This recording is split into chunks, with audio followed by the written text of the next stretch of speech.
I never grew up with a father in our home. My father left the house when I was 5 years old and never came back into the marital home again. So he essentially just remained on the periphery of our lives. He was close enough to be seen, but never really close enough to be present. He was always there, a stone's throw away from any meaningful conversation I had or any conversation that I needed. He was there, but not here. So essentially the role and the value of a father had somehow lost its meaning and importance to me, because absence made my heart grow cold. Absence didn't make the heart grow fonder.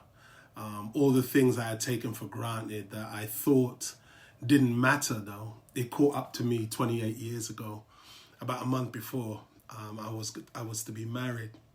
And I remember being in this space of just panic and just being filled with near debilitating anxiety and fear at the thought that I was going to mess up. I'd convinced myself that I was going to mess up my marriage, having realized that I didn't know what it meant to be all the things that I needed to be for this woman who was going to be my wife. I'd never seen it modeled in my life before.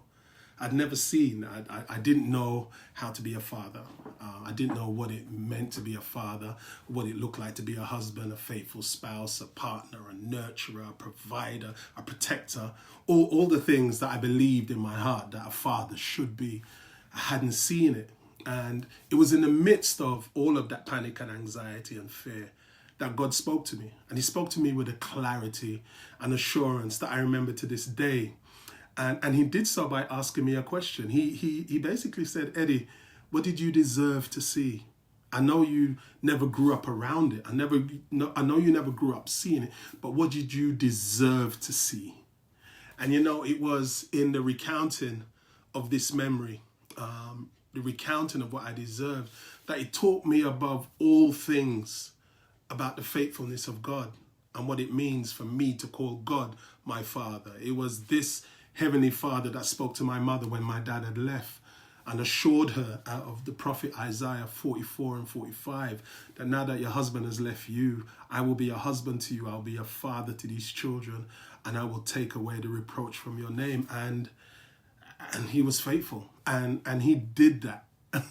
Not only did he keep that promise to be a father to us, but I know that there had been times in my life that he had sent men in and around my life that reminded me of the beauty of a father's love and a father's care. And even though I would sometimes look vicariously at the experiences of others who were being loved by their father and watch them in that joy, I remember that I would be reminded that there are fathers who love their children, and that the love of a father for his children knows no bounds. So what did I deserve to see?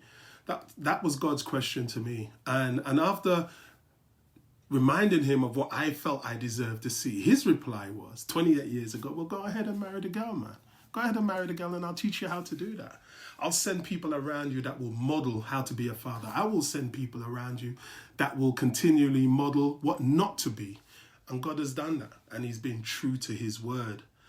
Now I'm the father of a 17-year-old daughter, and God still is teaching me how to be a father, and sending fathers around my life, sending good fathers around my life who pour love into me and who pour wisdom into me and who pour time into my journey. So to all you fathers out there actively involved in raising your children, whether in healthy relationships or you're doing it separately because of broken relationships, to all you fathers out there who never had your own children biologically, but love and time has gifted you with children and gifted you with the love and placed those children in your hands. To all those fathers out there fighting to be a part of your children's lives, and sometimes it feels like the odds are against you and stacked against you. To all of you fathers out there, may you love like our Heavenly Father with a love that knows no end. May you love like our Heavenly Father with a love that will sacrifice and will sacrifice everything if need be. May you continue to love like our Heavenly Father with a love that speaks peace. peace in life's storms and that shines light and assurance in the dark places of life. May you love with the love of our Heavenly Father, with a love that restores and a love that renews and a love that transforms. And may you love with the love of our Heavenly Father, with the love that speaks life and imparts life and blesses with life. The Lord answer your prayer in the day of trouble. May the name of the God of Jacob protect you. May he send you help from the sanctuary and grant you support from Zion. May he remember all your offerings and regard with favor all your sacrifices. And may he grant your heart's desire. May he grant your heart's desire and fulfill all your plans. And may we as fathers shout for joy over your victory. And in the name of our God, set up our banners. Fathers, may the Lord fulfill all your requests. Happy Father's Day.